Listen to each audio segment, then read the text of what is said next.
Olá, este é o podcast Ponto de Encontro. Muito obrigada por se juntarem a nós. Nestas conversas damos voz às nossas parcerias e, por ocasião das comemorações do 25 de Abril, vamos dedicar 3 episódios à revolução que nos trouxe a liberdade e a democracia.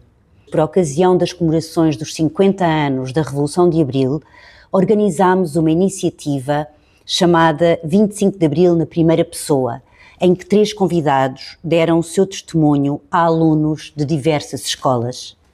Hoje apresentamos o depoimento de Domingos Abrantes. Domingos Abrantes Ferreira nasceu a 19 de janeiro de 1936 em Vila Franca de Xira. Aos 11 anos começou a trabalhar numa fábrica. Pelos 17 anos de idade entrou no Movimento de Unidade Democrática Juvenil. Tornou-se militante do Partido Comunista Português e, em 1954, funcionário do partido na clandestinidade em 1956. Combatente antifascista, dirigente do Movimento de Unidade Democrática Juvenil, é preso 2 vezes, resistindo aos mais violentos métodos de tortura da PIDE, sem nunca falar. Na primeira vez, em 1959, foi encarcerado durante meses nos curros do Aljube. De 1959 a 1961 foi para Caxias e participará na célebre fuga de Caxias. De volta à clandestinidade, é colocado na margem sul. Em 21 de abril de 1965 é preso novamente e levado para Peniche, onde permanecerá até 1973. Em 1969 casa com Conceição Matos na prisão de Peniche. Esteve 11 anos preso. Em fevereiro de 1974, retorna à clandestinidade e vai para Paris com Conceição Matos, também ela presa e torturada pela PIDE, onde assumirão responsabilidades na organização do partido na imigração. Regressam a Portugal no dia 30 de abril de 1974, ao lado de Álvaro Cunhal, no Avião da Liberdade. Domingos Abrantes foi membro do Comitê Central do Partido Comunista Português de 1963 a 2016, foi deputado à Assembleia da República pelo PCP pelo Circo de Setúbal entre 76 e 91 e pelo Circo de Lisboa de 91 a 95. Entre 2016 e 2022 foi membro do Conselho de Estado eleito pela Assembleia da República. Chamamos a vossa atenção para o facto de o áudio não estar nas melhores qualidades. As gravações foram feitas ao vivo. De todo modo, consideramos que são testemunhos muito preciosos, muito valiosos, e é de todo o interesse divulgá-los. Obrigada. Bom dia a todos. Vocês não são todos aqui desta zona? De Alcântara? Bem, vocês todos nasceram, os vossos pais, quase certo, nasceram todos aqui, os professores nasceram. E, portanto, vocês têm esta liberdade. Nós falamos normalmente em liberdade do singular. Mas e o 25 de abril é o dia, porque depois fui numa ditadura de 48. Mas quando falamos da liberdade, estamos a falar em muitas liberdades, não existe.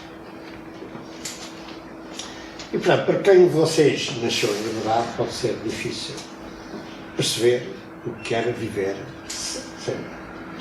Pai, que eu tenho 86 anos, eu não sou propriamente um rapaz. Metade da minha vida nasci sem liberdade e vivi quase metade da minha vida sem liberdade. Para vocês perceberem o que é a liberdade, é indispensável saber o que era não haver. Do mesmo modo que a liberdade resolveu muitos problemas, para além de se poder falar, e coisas tão simples como isto, porque rapaz de rapariga, isso não era possível, no fascismo, onde havia rapazes, não havia. E as raparigas quase sempre até nem sabiam na escola. Se forem aqui filhos de operários, ou de trabalhadores, nem sequer iam à escola. Eu, por exemplo, tenho uma foto aos 11 anos. Os meus irmãos entraram todos 10, 11 anos. Portanto, é desse problema que vamos falar, porque eu, por ser muito jovem, na luta contra o fascismo. Qual era o nosso país antes do 25? Se eu tivesse de fazer um teste, ou se os professores fizessem um teste para descrever o país antes do 25 de Abril, antes para chegar à pergunta.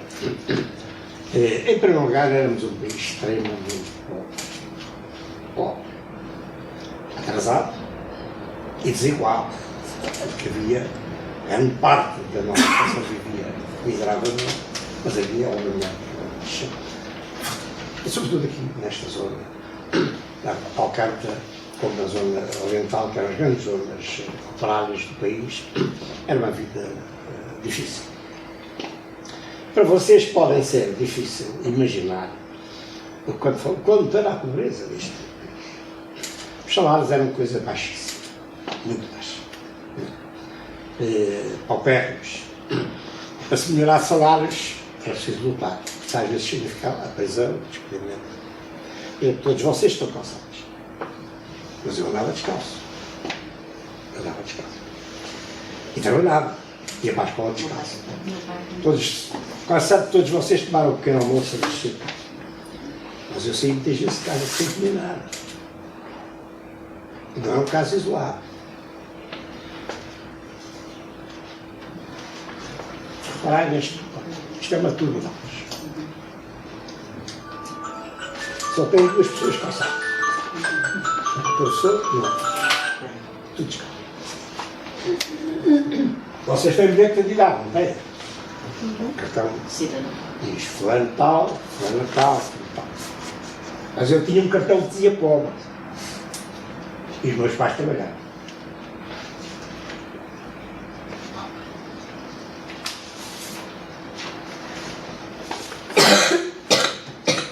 Pobre. O meu cartão dizia pobre. E repito, não eram os mendigos, meus pais trabalhavam. E havia momentos que em casa não havia nem sequer um centavo. E havia dias que não havia nada para comer. Aliás, vocês certamente já ouviram falar a expressão, matou o bicho. Sabe o que era? Os trabalhadores que iam para a fábrica sem comer nada. Passavam para a taberna, metiam um copo de aguardente para enganar a fábrica. E como é que era possível essa imensa exploração? Não havia liberdade de organização, não havia sindicatos, as greves eram proibidas. E além disso, as pessoas para lutar arriscavam-se a ser até assassinadas. Além de que muitas empresas tinham dentro das próprias fábricas, né, postos da polícia. Tinha até, em alguns casos, GNR, para intimidar as pessoas. Portanto, quando as pessoas lutavam, e claro, aqui nesta terra, nesta região, houve grandes lutas também.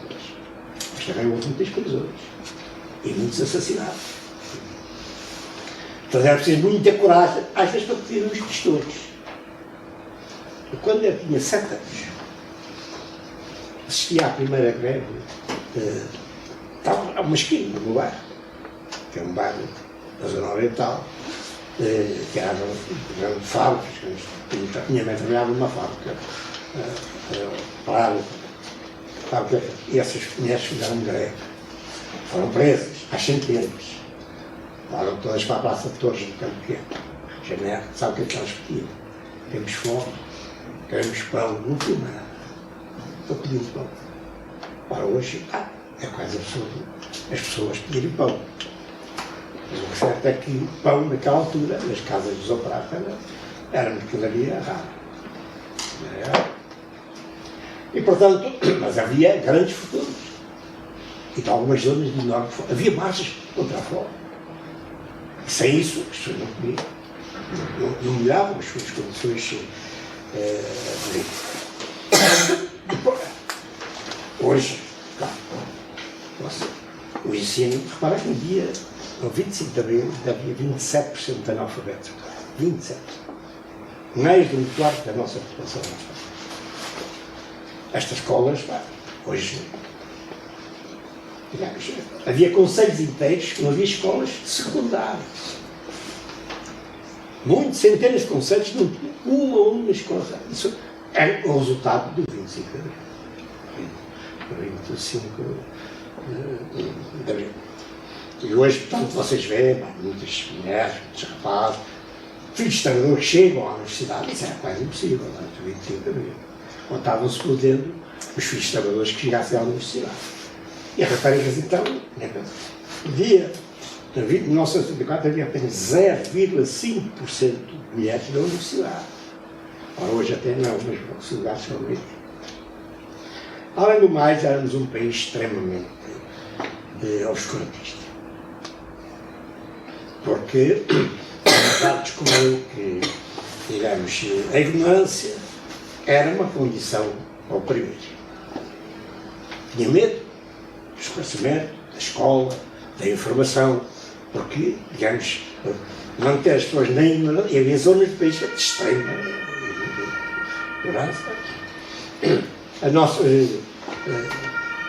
vocês vivem hoje quase todos em casas, é quase impossível viver alguém em casa sem água, sem luz. Eu vivia na cidade de Lisboa, eu vivia na província. A minha casa, na minha rua, não havia uma única casa com água, com luz, uma casa de banho. E aqui também. E para termos água tínhamos que andar quilómetros, eram os miúdos que faziam isso. Tínhamos que andar quilómetros para ir buscar para comer, e às vezes levávamos todos a mesma seca. Casas de banho não havia. Ao 25 de Abril fez uma transformação profunda. Digamos, não foi só por causa da expansão urbana, é que as casas velhas ainda existem. Digamos, por exemplo, cidade Almada, só muito depois do 25 de Abril, a velha cidade é que passou a ter esgotos e água. Eu ainda não lembro de ver, dava umas caminhonetes na rua de manhã a buscar os dejetos que se faziam durante a noite. Foi o 25 de Abril que fez o saneamento da água. E éramos bastante mais pobres porque além dos salários serem baixos, não havia os apoios sociais. Não havia serviço de saúde, pensão de saúde, não havia outras. Não havia abonos de família, não havia essas coisas todas. Portanto, digamos, os apoios sociais melhoraram bastante a vida nossa. Porquê é que nós éramos um país obscurantista? Porque a ignorância, que era a razão do domínio do povo, portanto, o Salazar, aliás, definiu que a cultura, a informação, era um alimento. Assim, claro, não é? Claro. E todos os alimentos deviam ser fiscalizados por qualquer alimento. Vocês já ouviram falar na ASAI, não é verdade? O que é que a ASAI faz? A ASAI trata da carne de porco, do peixe podre, etc. Bem, e havia uma ASAI para a cultura, que era a censura. Portanto, tudo o que não fosse, digamos, de acordo com os padrões do regime, era censurado. Não se podia publicar nada sem de acordo com isso. Às vezes coisas mais... Muitos jornais foram proibidos. Mas até cenas da vida cotidiana. Vocês forem ver filmes antigos, veem que às vezes há um corte. A cena de um beijo era cortada. Tudo coisas. Aliás, éramos um país quase difícil de imaginar. Porque manifestações de afeto na via pública eram proibidas. Estava mudo. Não era só para os jovens. Eu até costumo brincar que os vossos pais iam todos à falência. Hoje, os jovens, para estarem com boca, gostavam. Abraçam-se, beijam-se, andam de mão dada. Isso tudo era proibido. Há uma portaria que tipifica todas as multas. Começa na mão dada, depois o braço dado é sempre para subir, enlaçado é sempre para subir, um beijo na via pública. Bem, eu nem vos posso ler, nem vos vou ler, porque a portaria até é uma coisa indecente, porque vai até quase ao sexo. Está tudo tipificado. E, portanto, vocês será muito difícil, os vossos pais serão muito difíceis perceber, fossem multados por uma manifestação de afeto. Além de coisas mais mesquinhas. Então vocês vão à praia, não dá? Levam um fato de banho que quer. Não era assim. Quem determinava o tamanho dos fatos de banho era o governo. Não estou a falar nada, é que os decretos. Há pessoas que acham que é o assunto. E, que os fatos bem não podiam mostrar as formas do corpo. Nem se podia mostrar, os homens não podiam ir para a praia, não podiam. E ele, uma anedota quase, porque a certa altura, o decreto, o tamanho, o feitio e a textura do pote de cera. Tinha que ser grosso. E depois andavam na praia os fiscais a ver se os fatos não eram de acordo com isto. Estava a ser quase impossível de ver. E a certa altura houve um escândalo, porque veio uma revista para a praia de Monte Gordo, em biquíni. Ora bem, suspeito. Isso deu um grande escândalo, porque ela foi lutada. Isso deu um escândalo. E então alguém disse ao Salazar se não era a altura de se pensar mudar o tamanho dos fatos. E ele nomeou, um país próximo cheio de carências brutais, nomeou uma comissão para estudar a revisão do tamanho dos fatos. Mas pior do que isso, todas as raparigas que estão, não é só não estar aqui, nem sequer iam quase certo à escola. E filhos de doutorado teriam o mesmo destino que eu tive aos 11 anos de para a FAP. Mas a questão era muito pior. Porquê? Porque a mulher era, na lei, cidadã, não tinha os mesmos direitos. Éramos um país chefe, era o chefe da polícia, era o chefe do Estado, era o chefe do governo, era o chefe da família, tudo chefe. Vocês ouviram aí, na passagem do Salazar, era aquilo que não se podia discutir tudo, mentira.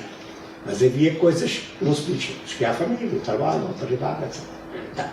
Chamado o decálogo, que é tudo de restrições. Aliás, o princípio de toda a nossa vida era o quê? Que não fosse expressamente autorizado, era proibido. Assim, isto dava a maior das arbitrariedades. Por exemplo, uma vez tive que fugir à polícia. Estava em miúdo. Estávamos a brincar com uma bola na rua, nem sequer estávamos a jogar a bola, estávamos a combinar e irmos para a praia. Uma bola, veio a polícia, a paisana, e a gente fugiu. Já sabíamos que aquilo dava ao prisão e fugimos. Naquela altura, nas bares operadas, as pessoas tinham as casas abertas, não era como hoje. Entrámos pela primeira porta que encontramos, a polícia foi lá. E o senhor, ele não é daqui, o outro não sei quem é, vive aqui ao lado. É mesmo ao lado. Foram lá bater à porta da minha mãe. Naquela altura trabalhava 6 dias. A vida das mulheres operadas era terrível. Porque era, digamos, o domingo, estava bem aos miúdos, se lavava a roupa. Na segunda-feira se lavava a roupa também. Se logasse chuva, tinha que ser enxugada aqueles ferros. A roupa que se levava para o trabalho era lavada. A minha mãe estava a lavar a roupa desde as 5 da manhã, no quintal. Não com água quente, esses luxos não. Eu polícia bateu à porta e ela apareceu com as mangas, as mãos cheias de sabão. E o polícia disse assim: o senhor ficava a jogar a bola na rua, começou a passar a bolsa. Nem havia dinheiro para a bola, mas além disso a minha mãe era uma mulher da armas, disse para a polícia: multa, vão trabalhar, porque já estou a trabalhar desde as 5 da manhã, e chuva de bola. Pagou 2 multas. Pagou a multa que eu estava a jogar a bola, pagou a multa porque só obediência. O problema é que não havia dinheiro, mas foi preciso ir arranjar dinheiro. Portanto, as mulheres eram, digamos, foi o 25 de abril que estabeleceu a igualdade ao mundo.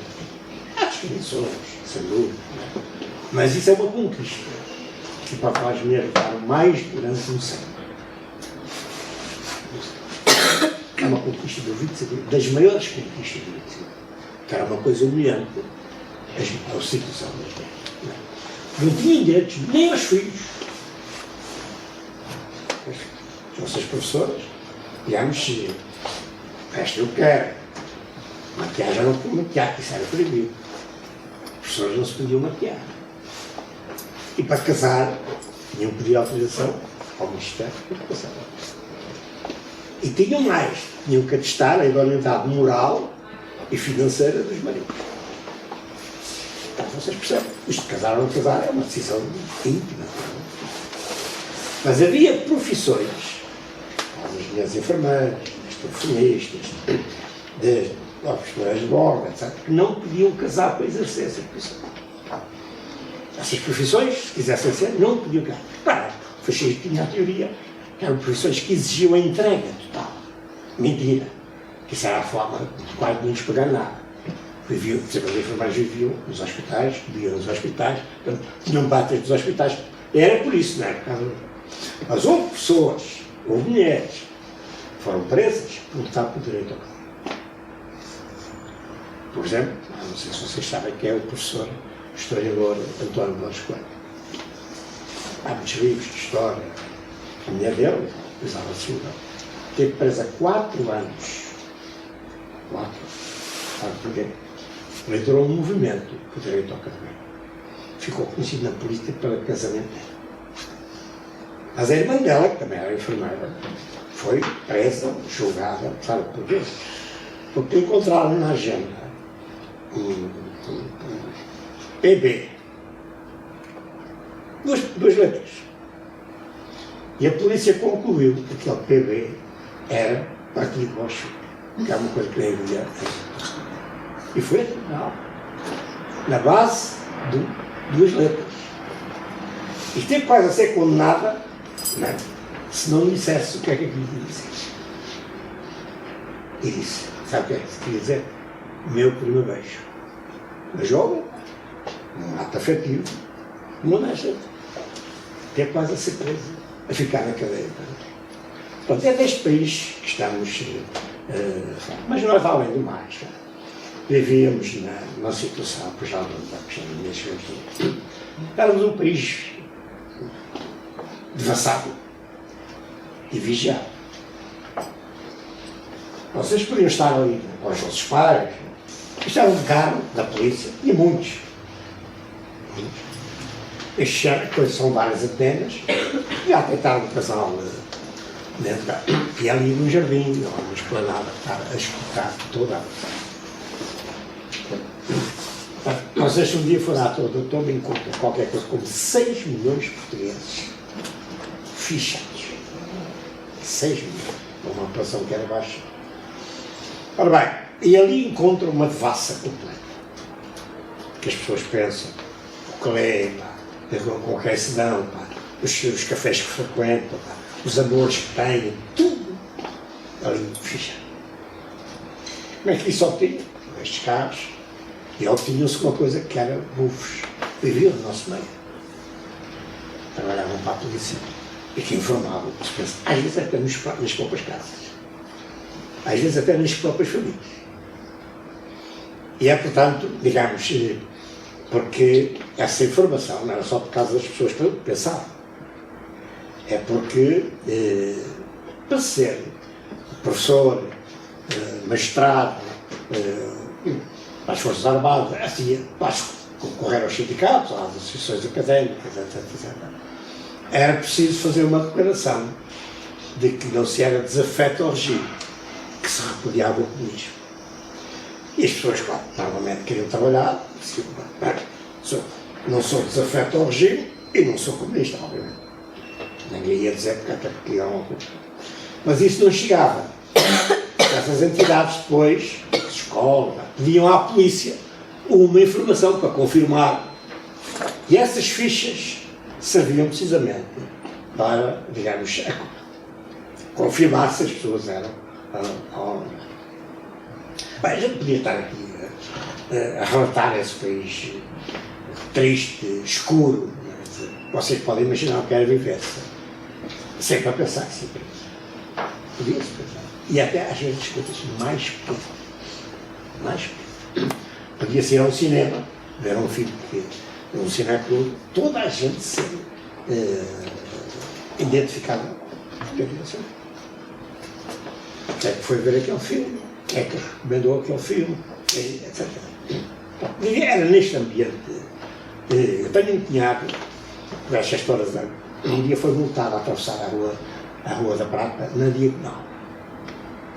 A polícia que achou que era proibido atravessar a rua na diagonal. Ele não quis pagar a multa, não cheque da cadeia. Isto podia acontecer muito. Ora, tanto, digamos, mas havia portugueses, muitos portugueses, que não se conformavam. Essa é a questão.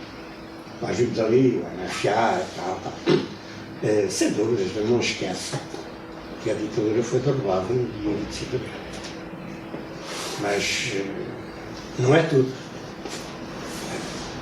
Durante 48 anos houve milhares e milhares de portugueses que resistiram.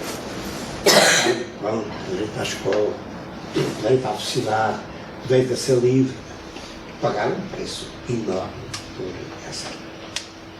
E quando nós dizemos o 25 de abril, dia da liberdade, falta ali uma palavra. Falta uma palavra. Dia da liberdade conquistada. Que é essa liberdade não conheceu. Vocês, se fosse possível, pôr ali uma bandeira da liberdade, vocês viam que tinham manchas imensas de sofrer. Eu tive apenas 11 anos. 11, parece tão como vocês. Mas houve pessoas que tiveram 18, 19, 20 e 23 anos. E houve muita gente, digamos, que foi barbaramente torturada e assassinada. Aqui, o professor já falou, aqui nos havia escolha, assassinada, então, pintor. Mas há muitos. Vocês forem a Peniche, o museu que em princípio será inaugurado no dia 27 de abril, vê lá 223 nomes. Pessoas que foram assassinadas, torturadas até à morte. Muitos. Horríveis mortes. Tirados até pela própria janela, da própria, não queria falar na polícia. Mas a polícia não prendia só homens, nem adultos. Também prendia mulheres e crianças.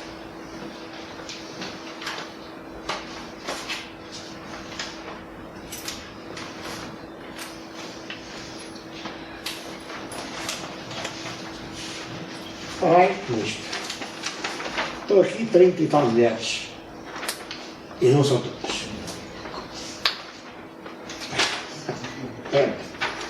Ora bem, estas mulheres têm todas uma coisa em comum. Qual é? Foram presas todas com filhos. Este menino tinha 2 anos. 2. Foi preso com ele, tinha 2 anos. E não está aqui na imagem, uma outra irmã tinha 6 anos. E a polícia, portanto, prendia e torturava crianças. Tá? Isto vai estar no museu.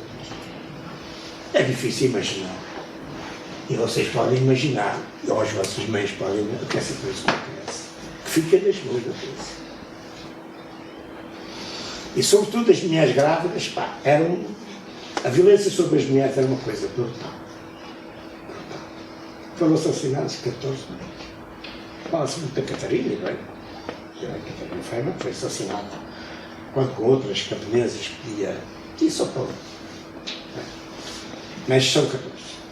Vão estar também e as mulheres grávidas, a polícia tinha um gosto especial em espancar no ventre. Que era a pau de fraca. Sabe o que é que dizia? Isto é para ajudar ao parto. E houve muitas mulheres destas que abortaram próprios interrogatórios. E algumas saíram do sala de torturas para o hospital. Mas o caso mais trágico que se conhece, este nome não vos diz nada. Esta mulher foi presa com 11 membros da sua família. 11. Pai, mãe, cunhada, irmã, etc. Ela era bem solteira. E como foi presa com um bebê de 18 meses. Esse bebê morreu 2 meses depois, ao colo, numa cela da cadeia da Pipipó. Sem assistência. O pior é que ela nunca soube onde foi. É desta violência que estamos a falar. É desta violência que estamos a falar para a conquista da... Vocês todos sabem quem é a Madonna, o Ronaldo, etc. Não. O mal é não saber quem é esta gente. Deu a vida para a nossa vida. Não sei se algum de vocês sabe que existiu um campo de concentração. Deves dizer com o âmbito das escolas. E raramente encontro alguém, mesmo professores, saibam que existiu um campo de concentração. Este nome não vos diz nada, quase sempre. Nenhum de vocês sabe. Estas 32 pessoas foram assassinadas no campo de concentração. Vieram para Portugal, de certeza, depois estando mais muita gente que aparece aí, mas para já sacrificaram a vida pela nossa. Bem, para falarmos um bocadinho, eu fui preso 2 vezes. Eu costumo dizer, que mais a minha mulher, que somos uns felizados. E as pessoas às vezes dão cá uns outros, foi espancado, foi torturado, acha que foi. Porque estes não viram o 25 de Abril. E eu tive a felicidade de ver a conquista da História. Pouco mais 50 anos da conquista da Liberdade, para a qual sucessivas gerações de homens, mulheres, jovens e crianças ganham muitos anos a coisa. Eu fui preso, portanto, 2 vezes, das 2 vezes fui sempre brutalmente torturado. Da primeira vez tive 15 dias a ser torturado, da segunda vez tive 16 dias, 17. Vocês fazem umas farras, depois à sexta-feira, depois dormem até às 3 da tarde e tal. Então ficam feitos com isso. É difícil imaginar o que é estar 16 dias seguidos a ser torturado. Sem dormir. Espancamentos. Tive 5 meses metido no quarto. Sem livros, sem relógio, sem caneta, sem zero. Sem saber nada do mundo. Passei 9 anos, uns 12 11 anos, quase 9 anos e meio, numa cela fechada durante 21 horas por dia. Sozinho. Mas vocês, é isto. A luta para levar estou isto. E, portanto, daqui o professor falou, eu comecei muito jovem. Entrei numa fábrica com os 11 anos. E tive a sorte de ir para uma fábrica onde havia gente que não se sujeitava a ser oprimido, não se conformava que tivéssemos condenados a viver sempre. E começaram a ajudar os miúdos a ganhar consciência. Então havia um mestre na minha oficina, que era uma pessoa especial. Os miúdos nas fábricas às vezes eram maltratados, com brincadeiras que às vezes absurdas sobre os aprendidos. Descarregavam sobre os aprendidos, muitas vezes, as frustrações, as dificuldades da própria vida. Eu ajudava muito os jovens, e até politicamente. E conversava com os miúdos e assim, eu não sei nada de política. Naquela altura as pessoas diziam que a minha política é o trabalho, eu não sei nada de política porque os meus queriam estar a ler e, portanto, defendiam-se assim. E ele dizia, não sei nada de comunismo, não sei o que é comunismo. Mas se os capitalistas não gostam, é porque não é bom para eles. Se não é bom para eles, é capaz de ser bom para as coisa. Uma interrogação lógica. E eu pensei, operar, né, num bairro onde havia grandes lutas, já falei aqui dessa coisa, e andei no Jardel 16, 17 anos. E fazíamos aquilo que se tinha que fazer. Não havia. A primeira vez que fugi à polícia, para vocês é quase uma coisa assim, as leis, a internet, como não havia censura, a gente escrevia nas paredes. As paredes da cidade estavam cheias de abaixo-fascismo, de liberdade, de encerramento do campo de concentração de Tarral, lutar com melhores salários. Os Facebooks eram as paredes. E também papéis que se faziam nesta profissão. Mas foi assumindo as minhas responsabilidades e acabei por ser funcionário do partido. Vivia na clandestinidade. Quem não viveu a clandestinidade será muito difícil imaginar isso. Tínhamos nomes falsos, não víamos a família, anos e anos, sem ver, até sem saber, por vezes, coisas estranhas. E a companheira de Luís Coelho só soube que ele tinha morrido quando já estava enterrado. Vocês podem calcular, o que é para uma companheira, não só ter a notícia de que o companheiro foi assassinado, já estava. Nesta lista de presos que ainda eu hoje tenho andado para alguns cemitérios, parece que é esquisito, que ainda hoje não sabemos já onde foram enterrados alguns. Não se sabe. Pessoas enterradas sem, às vezes comunicava à família, mas não dizia onde, no caso desta mãe. E ainda hoje andamos à procura, no caso do Museu de Pins, está à procura de ver se descobrimos onde foram enterrados algumas pessoas que não sei o circo. E, portanto, a minha luta e a minha companheira era lutar contra isto. Isso tinha um preço. O preço era a prisão, era a clandestinidade, a separação total. A minha mulher só soube que eu estava preso 2 meses depois. Eu sabia que ela estava presa, mas ela não sabia que eu estava. Portanto, é desta vida que estamos a falar e que eu espero que vocês não voltem, que o nosso país não volte. Mas para isso, há uma coisa que é preciso ter consciência. Não há liberdade de citar. Não há. Porque hoje vivemos momentos muito perigosos. As liberdades estão cada vez mais ameaçadas de muitos pontos. E porquê? Porque quando há milhões de pessoas sem horizontes, e é o caso atual. É a fase atual.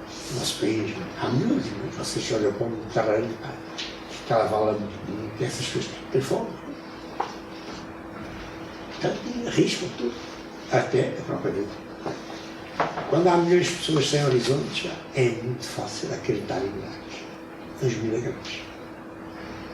E reparai que os milagres nunca prometem muitos e fundos. Salazar nunca prometeu que ia matar pessoas, mantê-los na cadeia. Não, ele vinha redimir o país, para acabar com a bagunça da época. 48, nem sei. Isto, e nós devemos entorar. Repara que o Hitler teve 12 milhões de votos. O Bolsonaro teve 55 milhões de votos. Este maluco da Argentina teve milhões de votos. O que é que prometeu? Limpar o país. Depois quando se acorda, está. Ora bem, para quando se perde a liberdade, perder a liberdade é muito fácil. É muito fácil, porque é fácil ir atrás do engodo. Geralmente o náufrago, quando quer o mar, não nada, reza. Fica alguém. Ora bem, mas porque é que é depois muito difícil conquistar a liberdade? É que as pessoas que gostam de liberdade, quando há liberdade, não são exatamente as mesmas que gostam de liberdade quando não há liberdade. Não dá pena. É humano. Porque, digamos, durante 8 anos havia pessoas que arriscaram tudo, até a própria vida, mas havia pessoas que não estavam dispostas a perder o emprego, os filhos. É humano. Mas isso depois tem um custo. Portanto, estas conversas só têm interesse no ponto de vista histórico, conhecimentos, na realidade, se as jovens gerações perceberem, vão ter a liberdade de se lutar. Já agora sobre a fuga de conhecimento. Eu, tanto fui preso, como já disse 2 vezes, fui preso, a primeira vez tinha 22 anos, fui sempre preso, não, fui sempre preso. E a polícia nem sabia que eu era. Na segunda vez já sabia. A primeira vez prendi-me na Amadora, eu tinha uma relatora, a polícia tinha uma espécie de piquenique, até estava um pau rabo uma vez, eu ia para o encontro, achei que era um bom sítio para estar, afinal era a polícia que lá estava naquele sítio. Mas eu não sabia que eu era, perguntaram-me quem me chamava. Na minha boca nunca ouviram nem bom dia, nem boa tarde, nem o meu nome, zero, nem boa tarde. Isto é muito Eu só fui preso em 79 e fugi de Caxias com outros que vinham com um carro. Ora bem, portanto, ele estava preso procura, ou deve procurar, fugir. Há um texto do Plínio Ribeiro, não sei se vocês sabem como é que é o Plínio Ribeiro, presumo, a vossa idade deve saber, que é um texto completamente que esteve preso e fugiu na cadeia. E ele tem um texto que dizia assim: posso perdoar tudo a um homem, mesmo que morreu. O que não posso perdoar é um homem que esteja preso no próprio fugir. É claro, isto tem que ser claro, então, porque há pessoas que a gente nem os quer ver que eles fugem. Só que naquela altura havia um tipo de presos, pá. Porque às vezes vou às coisas e diziam assim: mas o que é que você fez sem ser preso? Não, pergunta lógica. Porque hoje preso não se quer. São os bandidos que roubam, roubam das mulheres, etc. Fazem coisas que não são permitidas. Mas, não vamos esquecer que havia pessoas que eram privadas da liberdade porque queriam. E há a diferença é. Mas, portanto, a frase do Apelino só deve ser relativizada, porque há pessoas que a gente quer ver lá bem para ninguém fica contente se fugir um bandido, etc. Olha, mas nós, portanto, presos para o carro, havia uma orientação para o carro fugir. E é fugir, procurar fugir a uma distância enorme. A função do carcereiro é não deixar fugir. Bem, e a função do preso é procurar fugir, mas tem de descobrir os pontos fracos onde é que todas as cadeias têm pontos fracos. Cada fuga que havia diminuiu as possibilidades de fuga. Esta fuga teve lugar em dia 4 de dezembro de 1961. É uma fuga única. Vocês foram na noite escreverem lá, fuga de Caxias, Caramulo, está lá. Pode falar, a fuga precisava de mais de uma hora. Portanto, só um cheirinho, digamos assim. E, portanto, é uma cadeia, eu falo de Caxias, há um foco militar. A maior parte das cadeias fascistas eram estabelecimentos militares, foram transformados em. É uma fortaleza, quase toda ela subterrânea. E, portanto, nós estávamos, os dirigentes do Partido Comunista, estávamos todos isolados dos outros. 10 presos, nenhuma aula separada, por toda a. Então só saímos uma vez por dia, durante meia hora, com espaço para. Portanto, a cadeia saiu zero. E por cima tínhamos um guarda à frente da janela, naquela altura as janelas não havia janelas com vidros, eram só grades, para lá para ver. E um guarda do lado do corredor, 2 guardas 24 horas por dia a separar para trás. E é neste quadro que a fuga vai ser. A fuga é a única, porquê? Já foi a última fuga que houve das cadeias. Portanto, a partir de 4 de dezembro, nunca mais, até 74, nunca mais houve uma fuga. Já vão ver, tem uma rol que eu faço. É a única fuga que decorre à luz. As fugas faziam-se à noite. Estavam-se grades, abriam-se buracos. Esta fuga é a única fuga que corre à luz do dia. Os carcereiros viram a fuga toda. Desde o primeiro segundo ao último segundo. A fuga demorou 19 meses a preparar. Repare que é preciso muita paciência, muito tempo, muita perseverança, porque se andar para frente do sítio, a gente não vê nada. Todos os dias havia um briefing para ver como é que se abriam portas, como é que os carcereiros se. Todos os dias é a mesma coisa. Mas claro, se não se procura, se não há persistência, se não há confiança, não se chega.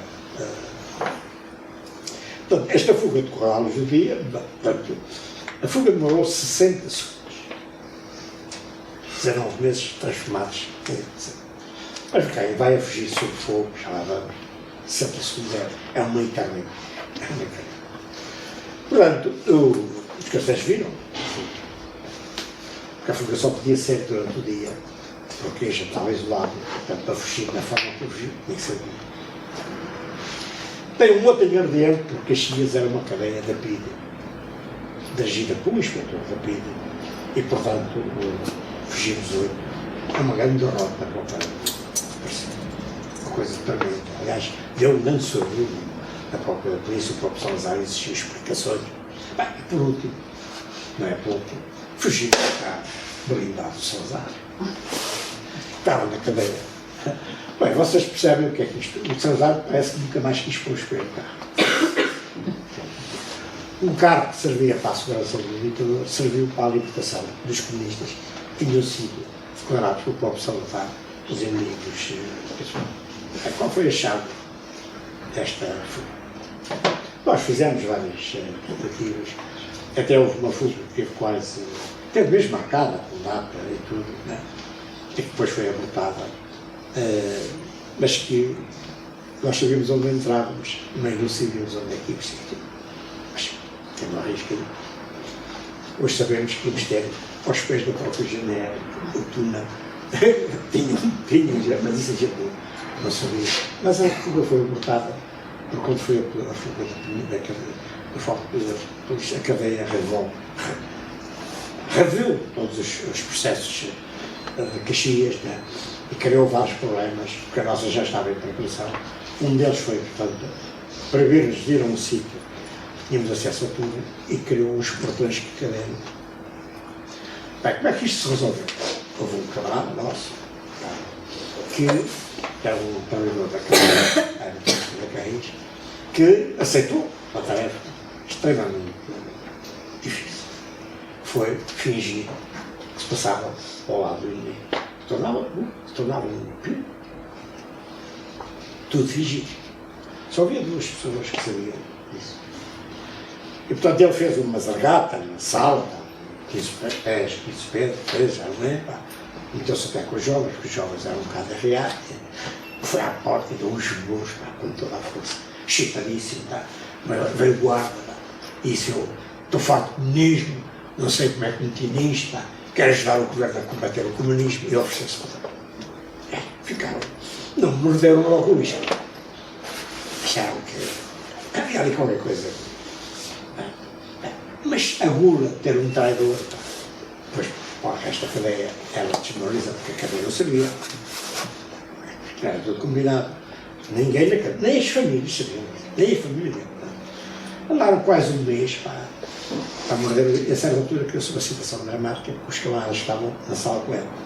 Não queriam lá, não sabiam o que era tudo combinado, e os professores também não queriam lá. Fizeram uma guerra de ar. Nós, todos os dias, a fazer guerra, não queremos esta criatura aqui connosco, e eu comigo. Acabaram por levar. E ele desempenhou uma tarefa fantástica. Primeiro, vocês podem imaginar que é uma pessoa que odiava a polícia, tinha sido condenado, viver no meio deles. E convenceu-os de tal forma que era a pessoa na cadeia de maior confiança da polícia. Era a única pessoa na cadeia que pedir ao gabinete do diretor, que era o inspetor da polícia, sem pedir à polícia. Mesmo os guardas, quando queriam alguma coisa do diretor, pediam-lhe a ele. Não, o diretor, o inspetor Gomes da Silva, era um indivíduo horroroso, mas tinha um defeito. O defeito se chama meus filhos. Tinha a mania que as mulheres eram irresistíveis. Mulher que o visse atirava-se todas para o chão. E o nosso camarada descobriu essa mania, passava, então, o seu inspetor, como é que foi o fim de semana com as gajas e tal, criou uma intimidade. Quando o carro começou a funcionar, eu disse: só, vamos até ao exterior, as caixas dos exteriores teriam-se todas para baixo do carro. Ai, que homem, babava-se tudo. Então, foi, começou a abrir. Ele era a única pessoa na cadeia, tinha acesso a toda a cadeia. E foi ele que descobriu onde é que os portões, onde é que o Ivan, para fazer um serviço. E foi ele que descobriu o carro.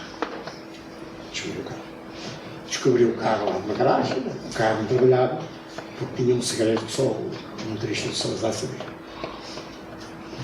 Havia na cadeia dois carros do Salazar.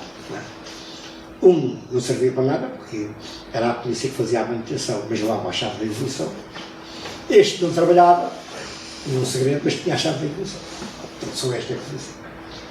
E ele propôs-nos, então, que fugíssemos do carro. Nós não tínhamos contato com ele, era só tudo mensagens clandestinas. Quando ele nos propôs mexer num carro, uma roupa, como é que se faz num carro? A gente não tinha acesso ao carro, a gente só se puxar num corredor de 50 metros, não, nem como é que se ia, o carro não tinha acesso onde a gente estava, não. Mas por princípio não se deita nada fora. E andámos, e lá entrávamos assim, o carro tinha que ir para connosco. Era a única hipótese. Só havia um sítio onde, isso era um sítio de recreio, onde a gente apanhava um bocadinho de água. Essa ficou arrumada. Depois a segunda questão era como é que o carro lá chegava, porque tinha que atravessar um túnel, né, onde o carro não tinha espaço para manobrar. Né. Então, segunda conclusão, o carro tem que entrar de marcha atrás. E não pode parar, porque não tem tempo. A janela estava ali e matavam todos. A outra questão, ainda era pouco, repare que estava tudo na cabeça. Isto era fuga, foi feita com a história na cabeça, mas não, as fugas têm, não é como ao laboratório, a gente faz deita fora, não, as fugas só podem ser testadas na própria fuga. E esta fuga tinha uma característica, que é que se olhasse a primeira, que todas as fases tinham que ser, correr bem. Se não corresse bem, morremos. Porque a polícia associava, disparava e disparou. O carro foi atingido por 19 balas de despencadas de guerra, era pistoleiro. E portanto, essa ficou. A outra questão era como é que os generais iam, os generais iam assistir à fuga. Estavam ali a tomar conta de nós com a espingarda, não é? Não é? Para vocês verem, quando o carro chegou, marcha atrás, o espaço ficou entre nós, entre o carro e nós e a janela, eu sentia a espingarda da janela aqui no frente. Foi a janela que nos empurrou para o carro. Deu-me um empurrão para o carro. Não. Qual era o truque? Nós concluímos que se houvesse rapidez, que eles ficavam paralisados. Porque a cadeia tem guardas para o lado, tem portões fechados, portanto, havia alguma. Eles depois concluíram que nós demorámos 6 segundos então. Portas diferentes. E eles concluíram que a janela precisava de 13 segundos para reagir. Então o carro chegou, nós tínhamos criado na coreografia 5 de um lado, 5 do outro, com uma bola de trava, como se estivéssemos a jogar bola, para habituar a polícia àquela coreografia, porque o carro tinha que ficar no nosso meio. O carro veio, um túnel, marcha atrás, meteu o carro na roleta, até para escoar. Né? O carro não saiu, foi o general que foi ajudar o nosso camarada que era o carro. Lá veio o carro, né? E nós, um grito de golo era o sinal para entrar no carro, entramos assim, 6, o último, lava 6 marmanjos assim em cima dele. O carro depois ainda e os caras ficaram completamente atónitos. Achou que aquilo era uma brincadeira ao rosto, nem sei o que é que se passou com aquilo. Na véspera, claro, nós discutimos muitos dias, muito tempo. Nós não íamos fugir para morrer, nós íamos fugir para voltar à luta. Para isso que íamos fugir, mas ninguém podia garantir que isso não podia acontecer. Isso era uma coisa irresponsável. Sabíamos que a janela iria e à noite já estávamos num grau de tensão, costumo dizer uma tensão serena. Não sabe como é que começa, não sabe como é que é. E há um cavalo que diz: vamos morrer todos. Basta uma coisa que se ouça, que sai para baixo da mesa. Lá discutimos, toda a noite. Pensámos que fizemos revista. Esse risco havia, mas a probabilidade. O grande problema é depois saber se o carro era mesmo blindado. Que a gente disse não sabia. Ora bem, mas era muito difícil, o Salazar não andasse em casa. Tinha havido em 37 o atentado, isso era quase impossível, mas podia. Lá mantivemos a fuga. Portanto, o carro tinha depois que resolver um enorme. É que ia passar por 2 portões. Não havia carro nenhum que o arrebentasse, que era aquelas portas de ferro das fortalezas, né? Mas nós só descobrimos que o portão era fechado às 6 da tarde e abriria às 8 da manhã. Portanto, a fuga desde que fosse às 9. O grande problema era o último portão. O carro tinha que arrebentar, portanto, a cadeia não está aberta. Ora bem, portanto, punham-se duas questões. Ou o carro estava com o portão e a gente saía, ou o carro ficava espalmado no portão e a gente não saía, há todos mortos que já estavam. E foi talvez a coisa mais difícil de resolver. E até fui eu que resolvi esse problema, porque eu fui julgado em tribunal 4 dias antes da fuga. Portanto, passei muitas vezes ali ao portão da cadeia para a rua e verifiquei como era o portão. O portão era um portão de madeira chapeado a terra. Não havia nenhum carro na casa. Porquê? O portão tinha 2 cavilhas de 5 metros, pendurada no chão, umas sapatas de cimento. Só que os janelas não deviam fazer, não estavam de flexões. E eu reparei que esses ferros nunca estavam enterrados na sapata. Podia haver um qualquer que estasse flexões, mas isso era um perigo. Mas passei muitas vezes e nunca vi meter os ferros na sapata. E tem alguma lógica, porque era o portão exterior para a rua, quando não havia a cadeia, não fazia já parte. O carro saiu por esse túnel, já quando já eles estão a disparar sobre o carro. Né? O carro, infelizmente, não podia ir logo direito ao portão, porque o túnel saía quase do portão, era preciso ganhar força. O carro é um tanque, é uma bizarra de carro blindado, tinha vidas de 25 moinhos, portanto, é uma coisa, uns milhares de quilos. E o carro tinha uma característica que atingia 220 km/h em muito pouco. Portanto, o carro teve que se fazer por entre. Vocês já viram os aviões, né? Os carros fazem-se à pista para ganhar. Exatamente. O carro meteu-se, já sob fogo, em vez de ir para a rua, foi para dentro da cadeia. A cadeia tem uma parada enorme, a 100 metros à frente da cadeia, o carro virou, tudo já disparado, e apontou dentro. E deu-se um fenómeno curioso. O guarda que estava ao portão ainda se levantou para mim. Porque que era o carro do diretor, que era o carro do César, não nos via, a gente via. Mas viu que o carro tinha uma enorme velocidade. Que a nossa camarada pôs a cabeça de fora, disse: foge, salta. Né? E ele teve o sentido. Era o problema mais dramático para nós, porque ali só havia 2 hipóteses.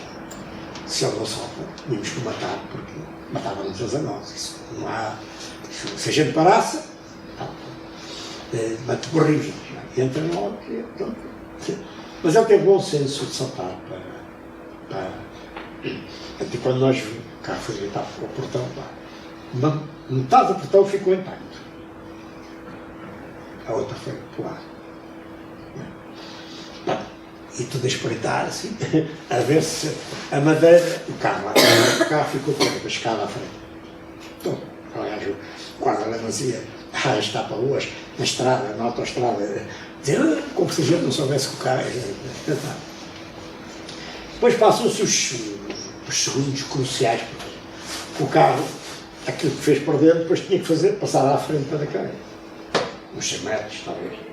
Mas nessa altura já estava uma pilha de janelas, o jogo no chão, virado, pomba, e a gente teve a bater. E aí é que se viu que era mesmo complicado. Salazar, não protegeu-nos. Então lá fomos para Lisboa, viemos aqui para o Óbvio. Não sei se vocês sabem quem é o Óbvio. Os primeiros a descer, fomos descendo 2 a 2, os primeiros desceram aqui precisamente no Óbvio. Vieram lá de cima de Bolsa, e depois no outro. O carro ficou ali junto ao Carvalho, à rua do Carvalho do Ar. Os últimos 2 deixámos ali o carro. A polícia só encontrou o carro 10 horas, depois já estávamos todos a salvo, né? E voltámos à luta. Eu voltei depois a ser preso em 1965. Mas claro, vocês devem perceber, quem vive um acontecimento destes, é uma coisa que nunca mais se esquece.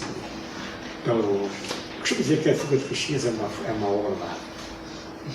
Os artistas me perdoam, mas do ponto de vista da paciência, não ter pressa, não se vê o fundo do túnel, mas a gente sabe que há um túnel e a perseverança. Isto é um pouco aplicado à nossa luta. Um ideal que não vou ver, tenho 86 anos, né? Mas tenho menor confiança que a humanidade não vai ser esta. Não é concebível, que uma sociedade que condena milhões de pessoas à miséria, às guerras, às destruições, não pode ser. Não será. Já tive mais. Já se ao 25 de abril, quero-vos dizer, pensei que o nosso país ia ser o país. Não íamos ter pessoas a ser despejadas das casas, sem pagar, jovens que tiram cursos para precisar de um ar lá, caixote. Houve os 50 anos que eu vou comemorar, não é isso? Não vou parar nem despejo, nem miséria, nem pessoa, não. Mas, portanto, tenho uma enorme confiança na sociedade. E acho que vocês são novos, os votos que faço é que vocês vivam numa sociedade. Terem consciência de que, por muitas dificuldades que vocês vivem, têm os vossos pais têm, e sempre. Por muitos obstáculos que vocês encontrem pelo caminho, vocês têm uma coisa que é a minha geração. Isto é, podem lutar com os não vão pedir, têm a liberdade de sair da vossa vida. Temos de seguir mal. E muitas vezes se de mal.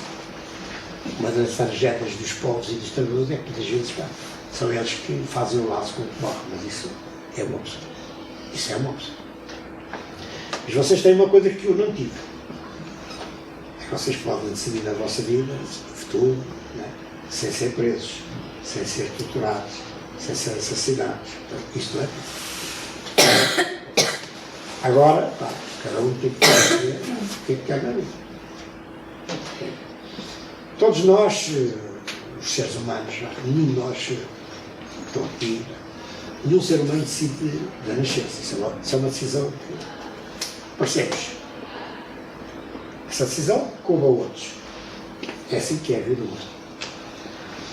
Todas as nossas vidas são marcadas, é reta, não é? Pois há exceções. As nossas vidas são decididas pelo nosso erro.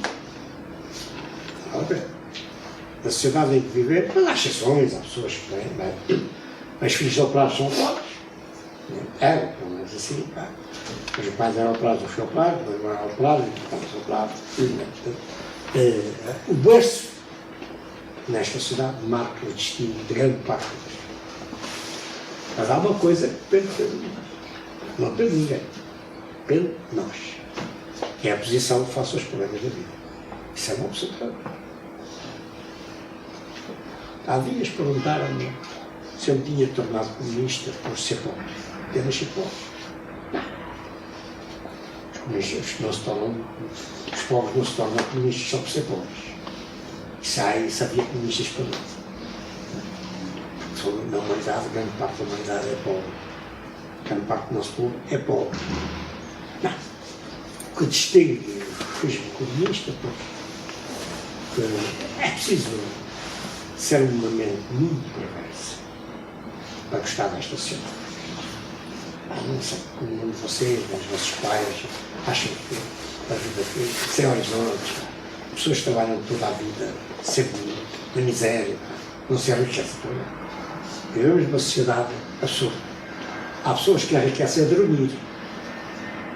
Deitam-se, no dia seguinte vão ao computador, são mais ricos. E há pessoas que trabalham toda a vida e são mais pobres. Portanto, o que é que nos distingue? Não é não gostar desta sociedade. Isso, como digo, é preciso ser mesmo uma mente perversa para gostar desta sociedade. Não é possível. Mas não gosta e luta contra ela. Isso faz toda a diferença. Havia pessoas que. Os portugueses não eram fascistas. Isso faz, nosso povo se tinha libertado. Não, as pessoas não gostavam do Salazar, isso foi uma evidência. Mas, o emprego é pouco, mas o filho, houve pessoas, conheci muita gente, que se ia estar na região, vocês viram. Porquê? Porque era o som que ela tinha. Para não haver suspeitas que não eram contra a região. E nos bairros atrás, aqui, a Tanta, com a Suíça, etc., digamos, o legionário era uma pessoa desprezada pela população. E havia pessoas que iam para os filhos, levavam, saíam de casa com fato, uma pasta com a farda da legião, depois mudavam de fato, não tinham coragem, no próprio bairro, a parecer fascistas. Isso eram fascistas. E eles não eram fascistas. Portanto, era medo de serem acusados contra o regime. Bem, uma pessoa desta nunca se liberta. Portanto, o conselho que eu posso dar é: não há nada melhor que a luta. Não. Na nossa vida, hoje, por exemplo, eu falo nas mulheres, porque as mulheres eram, de facto, tratadas abaixo. Não tinham direitos. Eu vos posso contar uma história. Uma história valada que era o Estatuto. Porque o regime declarou, por exemplo, hoje, as uniões de facto, é uma conquista da vida. Eu fui preso com a minha mulher e não éramos casados no papel. E, portanto, não éramos marido e mulher. Vivimos juntos, também não.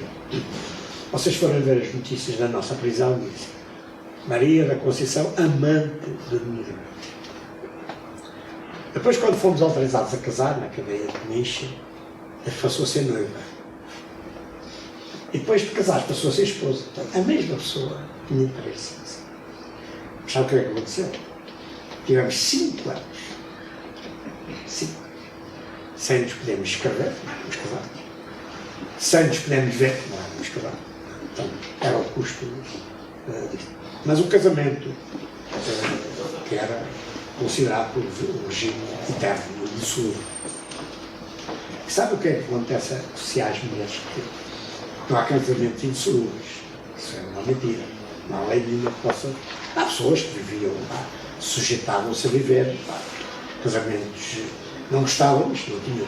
Havia uma expressão e casou-se, embargou-se. Não tinha uma hipótese de vida.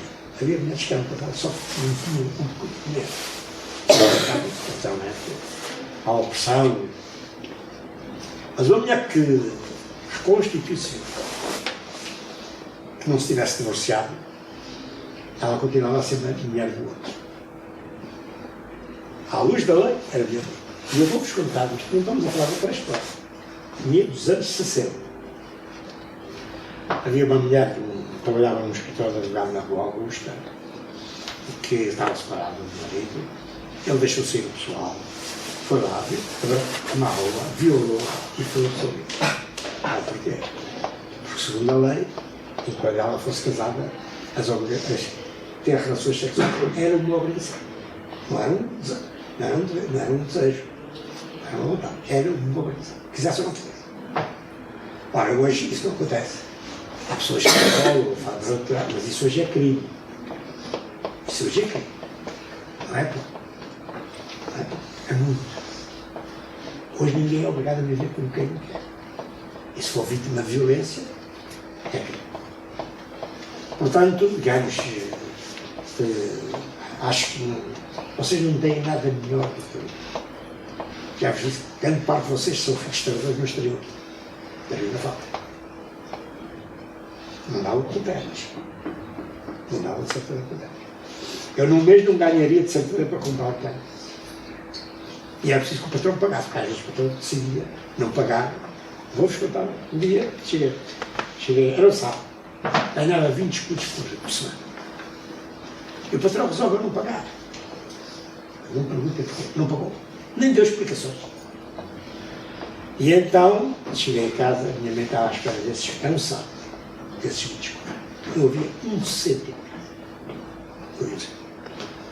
Quando eu disse à minha mãe que o patrão não tinha pago, e foi espirrado que nos passar o fim de semana em branco. Hoje isso não é possível. Portanto, a decisão é vossa. Cada um de nós segue o seu rumo, que acha da sua consciência, mas será bom para o nosso povo não voltemos a ver aqueles dias sobre aqui, digamos que vota na extrema-direita não sabe o que é extrema-direita. tudo aquilo é mentira.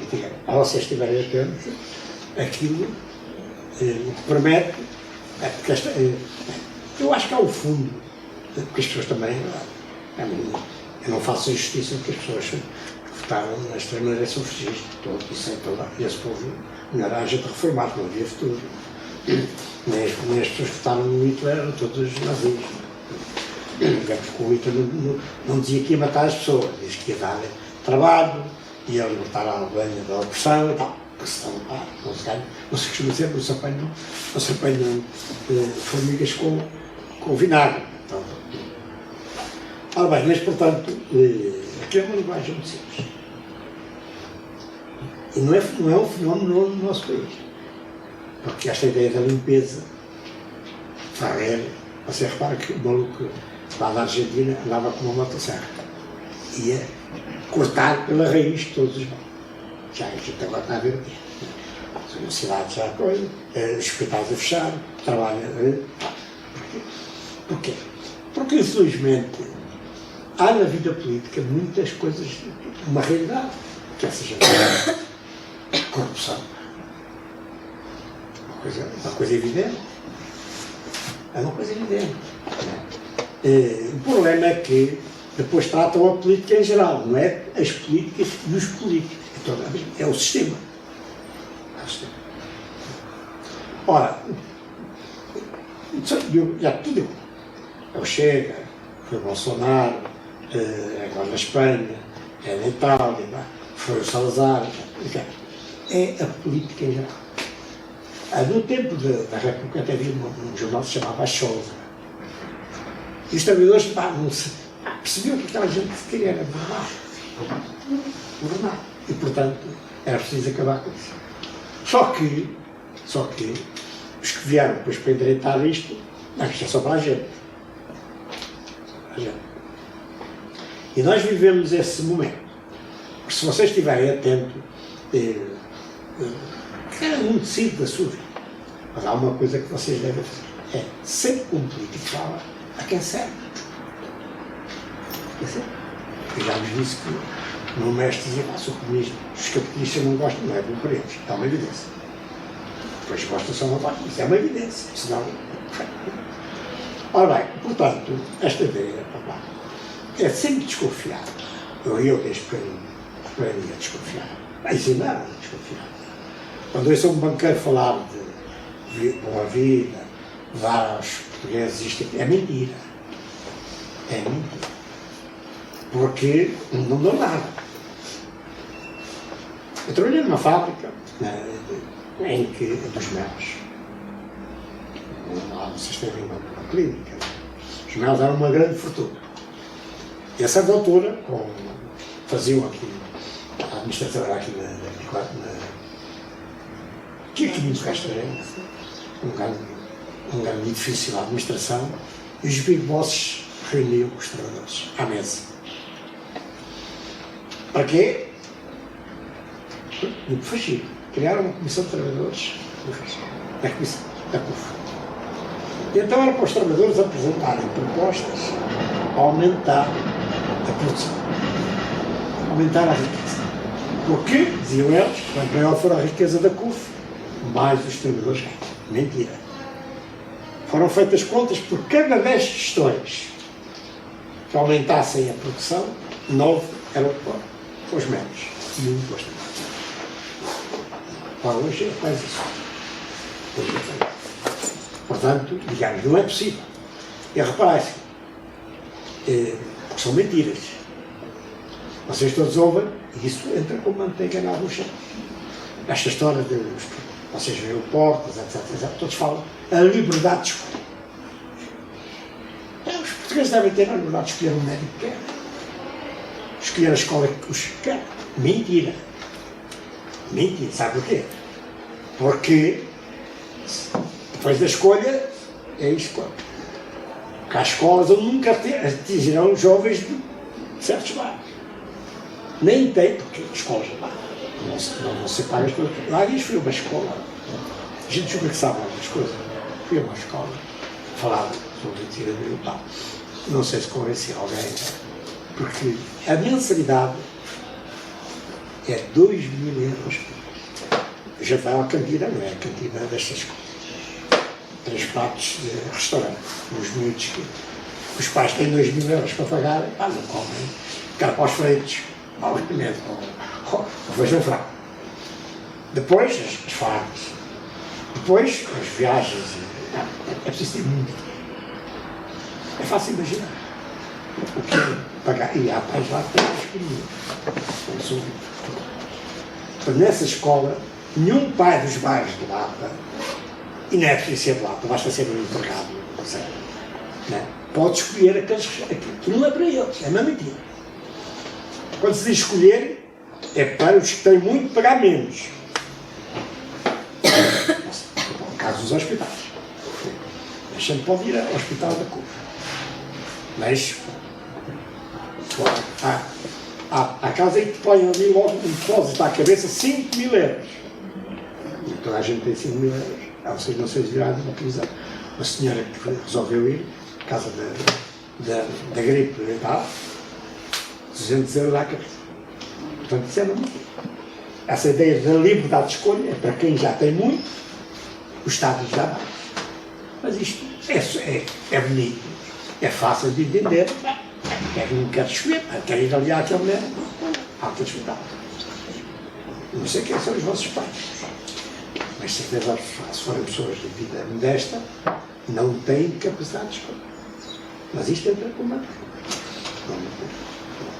Mas há coisas mais complexas da vida, a questão da propriedade. Propriedade. A grande parte da humanidade não tem propriedade nenhuma. Isso é mentira. Nem tem, nem vai ter. Nem vai ter.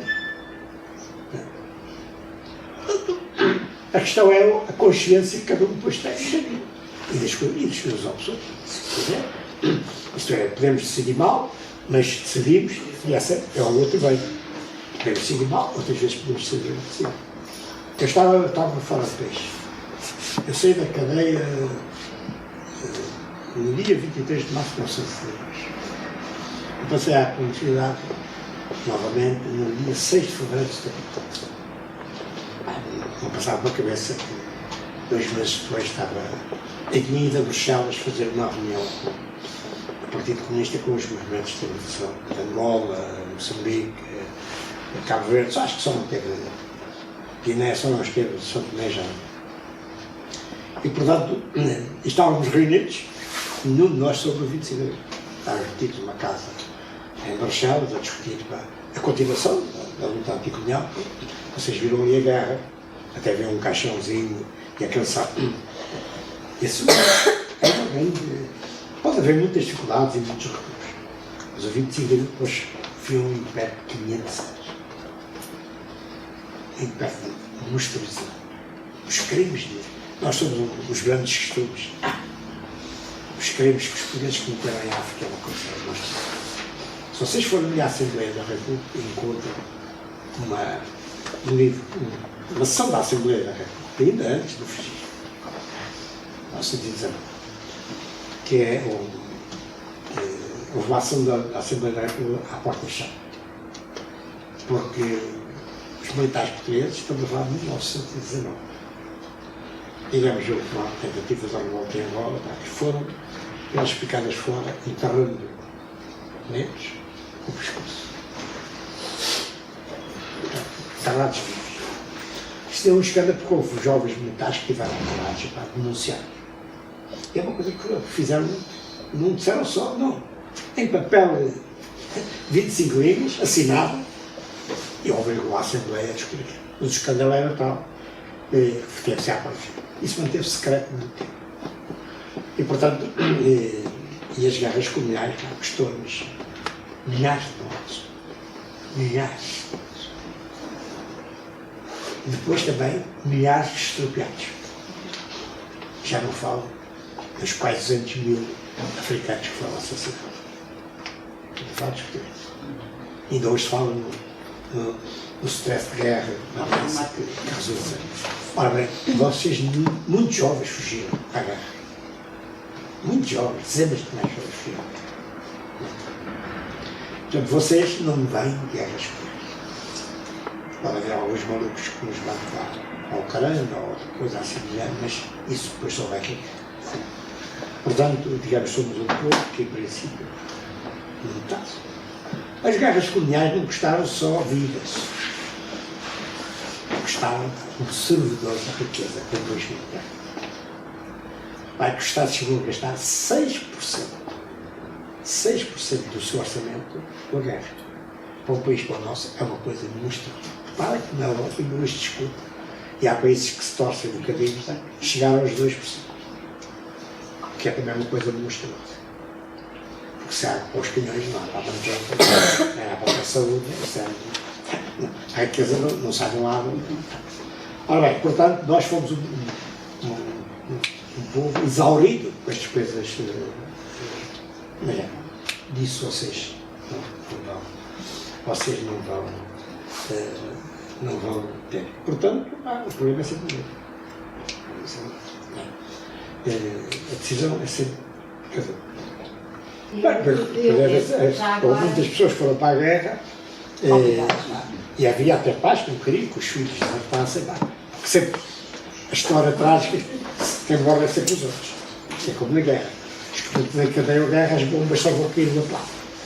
Os pirões geralmente pensam que as bombas é só atingem os outros. Isso não há.